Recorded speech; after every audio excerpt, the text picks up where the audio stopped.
बिस्मिल्लाहिर्रहमानिर्रहीम। अस्सलामु अलैकुम वरहमतुल्लाहि वबरकातुहू। हमारा आज का मौजू बेटे की तरबियत से रिलेटेड है। यूँ तो माँ की गोद बेटा हो या बेटी हो, दोनों के लिए माँ की गोद जो है अवलीन दरसगाह समझी जाती है। और ये ख़्याल किया जाता है कि अगर माँ तरबियत याफ़्ता होगी, अगर माँ तालीम याफ़्ता होगी और अगर माँ जो है वो अमली तौर पर मज़बूत होगी, तो उसके जो अदात और अतवार हैं वो औलाद में मुंतकिल हो जाते हैं। लेकिन क्या वजह है कि इस दरसगाह से तरबियत हासिल करने के बाद माँ की जो तरबियत के असरात हैं वो एक बेटे पर कुछ और होते हैं और एक बेटी पर कुछ और होते हैं। अगर हम अपने इर्द गिर्द देखें, और जिस तरह आजकल सोशल मीडिया का इस्तेमाल जो है वो बहुत आम है और हर कोई ख़बरें देखता है, सुनता है, तो हमें ये रियलाइज़ हो जाता है कि यानी कि ये बात 16 आने जो है वो दुरुस्त है और सही है कि हमारे मुआशरे के जो मर्द हज़रात हैं अखलाकी तौर पर बहुत कमज़ोर हैं। मर्द हज़रात का जो रवैया है और उसके अलावा जो जराइम की शरह अगर देखी जाए तो मर्दों में बहुत ज़्यादा है। चाहे वो मनशियात का इस्तेमाल हो, चाहे वो कत्ल व गारत हो, चाहे हरासमेंट के केसेस हों और रेप के केसेस हों, जुआ और बहुत से जराइम ऐसे हैं कि अगर हम देखें तो हमें ये रियलाइज़ होता है कि जराइम की शरह जो है वो मर्दों में बहुत ज़्यादा है औरतों की निस्बत। रसूलुल्लाह सल्लल्लाहु अलैहि वसल्लम की बहुत प्यारी हदीस है कि तुम नेक और पाकदामन कबीले में शादी करो, क्योंकि माँ बाप के जो अदात और अतवार हैं वो औलाद में मुंतकिल होते हैं। और हम हमेशा ये नारा लगाते हैं और ये सोचते हैं कि हमारे मुआशरे की औरत अगर बेहतर हो जाए अखलाकी तौर पर और अमली तौर पर, इल्मी तौर पर, तो मुआशरा जो है वो ठीक हो जाएगा, दुरुस्त हो जाएगा। और औरत ये ख़्याल करती है कि अगर हमारे मुआशरे का मर्द जो है वो अगर अपनी इस्लाह कर ले, अपना रवैया दुरुस्त कर ले और अमली तौर पर मज़बूत हो जाए, तो मुआशरा जो है वो बेहतर हो जाएगा। और ये बहस कभी ना ख़त्म होने वाली महसूस होती है। और ये बहस बिल्कुल ऐसी ही है जैसे कि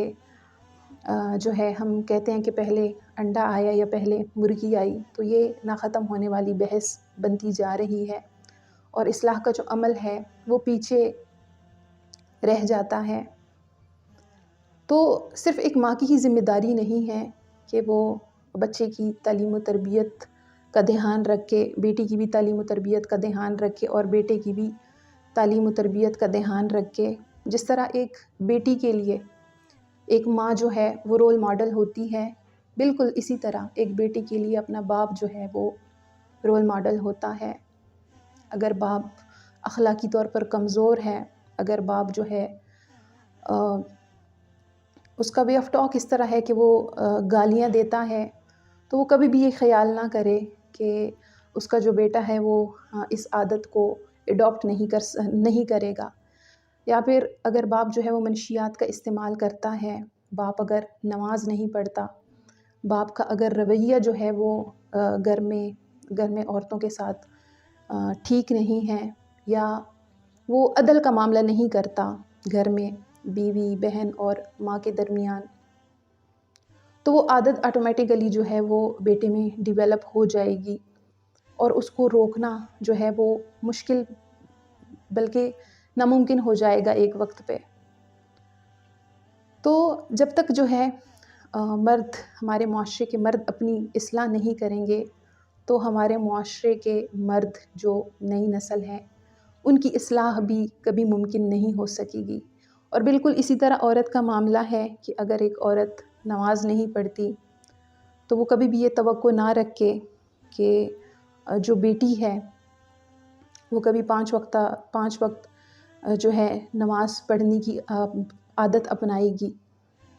तो जिस तरह जो एक माँ के लिए, एक माँ जो है एक बेटी के लिए रोल मॉडल होती है, बिल्कुल इसी तरह एक बाप भी अपने बेटे के लिए रोल मॉडल होता है। तो अगर मुआशरे की इस्लाह करनी है तो इसका हल यही है कि जब بیٹی کی پیدائش ہو جائے تو ایک مرد کو جو ہے فکر مند ہونا چاہیے، اور ایک مرد کو اپنی اصلاح کرنی چاہیے، اور کبھی یہ خیال نہیں کرنا چاہیے کہ بیٹی کی تربیت اور اصلاح کی وجہ سے وہ اعمال جو ہے وہ اپنے بیٹے کے سامنے نہ کرے، کیونکہ ظاہری بات ہے کہ جو بیٹیاں ہیں وہ گھر کی چار دیواری کے اندر رہتی ہے، لیکن بیٹا جو ہے وہ چار دیواری کے اندر نہیں رہتا، فطری طور پر جو ہے اس کی باہر کی ذمہ داریاں ہوتی ہے۔ تو اگر باپ بیڈ کریکٹر ہے، اگر باپ میں کوئی ایسا عیب ہے، تو اگر وہ اپنے بیٹے سے چھپ کر بھی کوئی عمل کرتا ہے تو باہر کی جو دنیا ہے، جو معاشرہ ہے، بہت جلد بچے کو یہ ریئلائز کروا دیتا ہے کہ اس کے باپ کی کیا حیثیت ہے، کیا عادات ہے، کیا کریکٹر ہے، جس کی وجہ سے بچہ جو ہے نفسیاتی طور پر انتشار کا شکار ہو جاتا ہے۔ اللہ سبحانہ و تعالیٰ سے دعا ہے کہ اللہ جو ہے ہمیں اصلاح کرنے کی توفیق دے۔ آج کے لیے اتنا ہی، اور اگر آپ کو ہماری ویڈیوز اچھی لگتی ہیں تو ہماری ویڈیوز کو لائک کریں، شیئر کریں، اور ہمارے چینل کو سبسکرائب کریں تاکہ وقت پر آپ کو نئی ویڈیوز مل سکے۔ اور نئی ویڈیو تک کے لیے السلام علیکم ورحمۃ اللہ وبرکاتہ۔